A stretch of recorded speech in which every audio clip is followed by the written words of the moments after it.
दौर था जब इस गायिका के गाए गाने हर फिल्म में होते थे।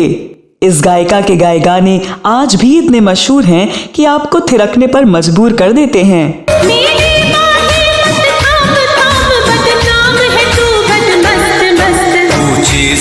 यह गायिका अपनी सुरीली आवाज के दम पर सुनने वालों के दिलों पर आज भी राज करती हैं। अरे करते हैं हम प्यार मिस्टर इंडिया से, हमको मिलना सब। इस गायिका ने महज 9 साल की उम्र में सुर सम्राज्ञी लता मंगेशकर के साथ गाना गाया। इस गायिका ने महान गायक मोहम्मद रफी और हरफन मौला गायक किशोर कुमार से लेकर AR रहमान, बप्पी लहरी, कुमार सानू और उदित नारायण समेत कई दिग्गज गायकों के साथ गाने गाए हैं।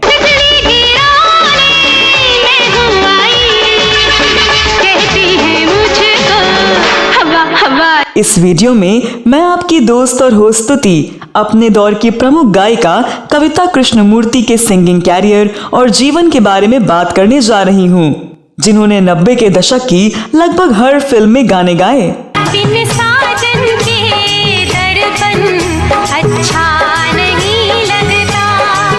90 के दशक की मशहूर गायिका कविता कृष्णमूर्ति ने बॉलीवुड के लगभग सभी मशहूर म्यूजिक कंपोजर्स के साथ काम किया है और उस समय के लगभग हर सिंगर के साथ भी गाने गाए हैं। आज हालांकि वे बॉलीवुड से दूर हैं, लेकिन आज भी पूरी दुनिया में उनके शोज होते हैं। इस वीडियो में कविता कृष्णमूर्ति के बारे में जानेंगे और भी बहुत कुछ, तो आप कीजिए थोड़ा इंतजार और बने रहिए हमारे साथ।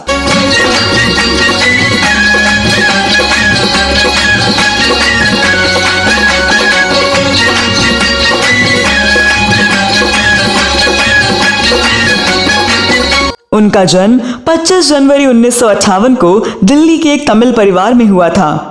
उनके पिता TS कृष्णमूर्ति शिक्षा मंत्रालय में काम कर चुके हैं।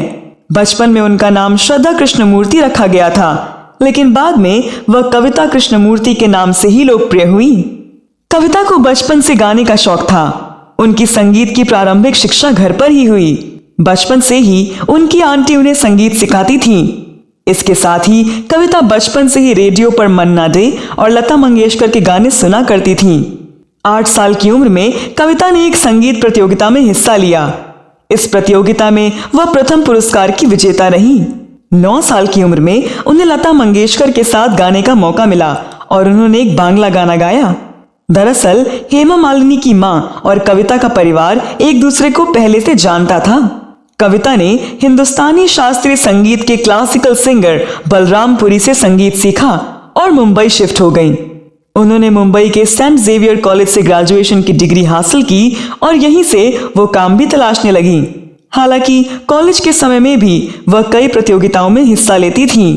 इस दौरान कविता कृष्णमूर्ति की मुलाकात उस समय के मशहूर सिंगर और कंपोजर हेमंत कुमार की बेटी रानू मुखर्जी से हुई। रानू मुखर्जी ने उन्हें अपने पिता हेमंत कुमार से मिलवाया। हालांकि इससे पहले कविता हेमंत कुमार से मिल चुकी थीं, लेकिन इस बार जब वह उनसे मिली तो हेमंत कुमार उनसे काफी प्रभावित हुए। इस बीच एक कार्यक्रम में मन्ना डे ने उन्हें गाते सुना और अपने विज्ञापन में गाने का मौका दिया।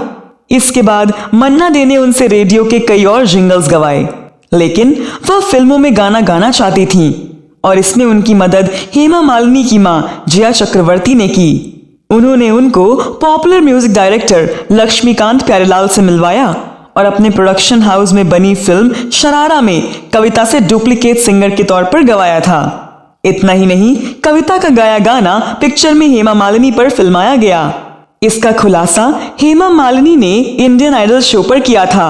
लक्ष्मीकांत ने कविता को डबिंग आर्टिस्ट के तौर पर काम दिया था। बतौर सिंगर साल 1971 में कविता को बंगाली फिल्म श्रीमान पृथ्वीराज में स्वर कोकिला लता मंगेशकर के साथ गाना गाने का मौका मिला। उसके बाद कविता को फिल्म कादम्बरी में गाना गाने का मौका मिला। इस फिल्म में उन्होंने आएगा आने वाला गाना गाया था।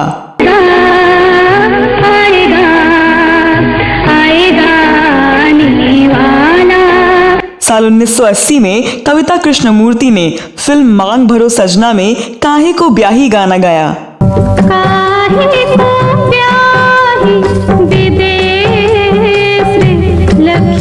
हालांकि इस गाने को फिल्म में लिया नहीं गया।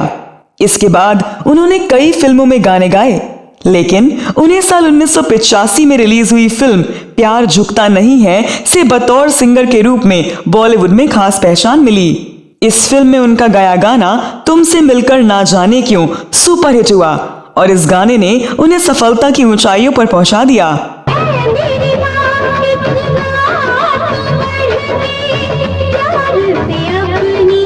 इसके बाद उन्होंने एक के बाद एक कई हिट गाने गाए, जिसमें कर्मा के गाने ना जाइयो परदेस, ए वतन तेरे लिए काफी लोकप्रिय हुए थे।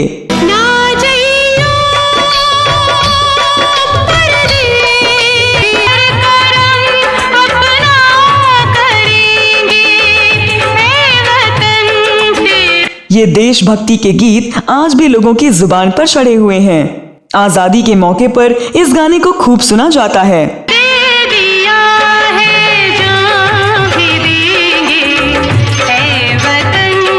1987 में आई सुपरहिट फिल्म मिस्टर इंडिया में उनके गाए गाने करते हैं हम प्यार मिस्टर इंडिया से और हवा हवाई उनके कैरियर के सुपरहिट गाने हैं। हवा हवाई गाने ने कविता को स्टार बना दिया था। कहती है मुझे हवा हवाई, हवा हवाई। हालांकि कविता इस गाने के लिए कभी पहली पसंद नहीं थी। यह गाना पहले आशा भोसले से गवाया जाना था, लेकिन म्यूजिक डायरेक्टर प्यारेलाल ने कविता की आवाज में यह गाना सुना तो उन्हें बेहद पसंद आया। मैं हूँ सांपों की रानी, कांटा मांगे ना पानी, सागर से मोती छीनो। संगीतकार लक्ष्मीकांत प्यारेलाल उनकी हिंदुस्तानी शास्त्रीय संगीत में मजबूत पकड़ से बहुत प्रभावित थे। इसीलिए कविता को संघर्ष के दिनों में लक्ष्मीकांत प्यारेलाल का काफी सपोर्ट मिला, लेकिन इसका नुकसान भी हुआ। उनको लक्ष्मीकांत प्यारेलाल के साथ काम करने वाली गायिका के रूप में लेबल किया जाने लगा, जिसकी वजह से कई संगीत निर्देशक उनके साथ काम करने से बचते थे। कविता ने 1993 में संजय दत्त की फिल्म खलनायक के टाइटल सॉन्ग को आवाज दी थी। नायक नहीं, खलनायक है तू। इसके बाद 1996 में आई फिल्म तेरे मेरे सपने के गाने आंख मारे को भी उन्होंने ही गाया।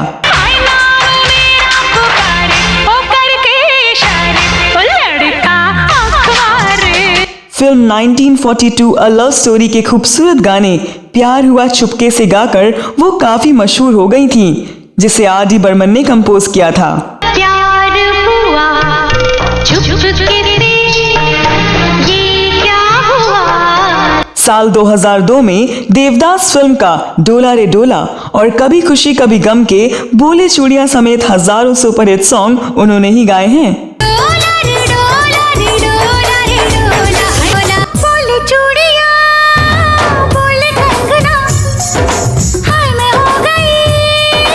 कविता कृष्णमूर्ति ने 16 भाषाओं में करीब 18,000 गाने गाए हैं। उनकी बेहतरीन गायकी के लिए उन्हें कई पुरस्कारों से भी नवाजा जा चुका है।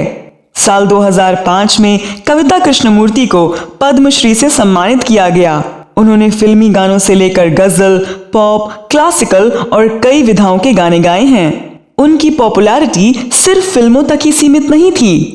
टीवी पर रामानंद सागर की रामायण के पॉपुलर गीत हम कथा सुनाते प्रभु श्री राम की को भी उन्होंने अपनी आवाज दी थी। ये रामायण है पुण्य कथा। हर घर में कविता की आवाज गूंजने लगी। उनकी पर्सनल लाइफ की बात करें तो उन्होंने साल 1999 में शादी कर ली। उनके पति एल सुब्रमण्यम एक वायलिनिस्ट हैं। वह पहले से शादीशुदा थे, लेकिन उनकी पहली पत्नी का निधन हो चुका था। एल सुब्रमण्यम को पहली शादी से 4 बच्चे हैं, जबकि कविता की अपनी कोई संतान नहीं है और उन्होंने अपने पति के बच्चों को ही अपनाया। कविता कृष्णमूर्ति अब अपने पति एल सुब्रमण्यम के साथ मिलकर बेंगलुरु में एक म्यूजिक अकेडमी चलाती हैं। इसका नाम Subramaniam Academy of Performing Arts है। इसकी शुरुआत 2007 में हुई। 2013 में उन्होंने अपना खुद का मोबाइल ऐप भी लॉन्च किया। कविता फिलहाल फिल्मों में कम ही गाती हैं, लेकिन उनके शोज पूरी दुनिया में होते हैं। कल मेरा इंतजार था तुझको, आज मैं इंतजार। तो दोस्तों, आप कविता कृष्णमूर्ति के बारे में क्या कहना चाहते हैं? आपके पास कविता कृष्णमूर्ति से जुड़ी कोई और जानकारी हो तो अवश्य साझा करें। यह वीडियो कैसा लगा कमेंट बॉक्स में जरूर बताएं। अगले वीडियो में मैं फिर फिल्मों, गीतों और फिल्मी हस्तियों के बारे में जानी अनजानी जानकारियां लेकर हाजिर हो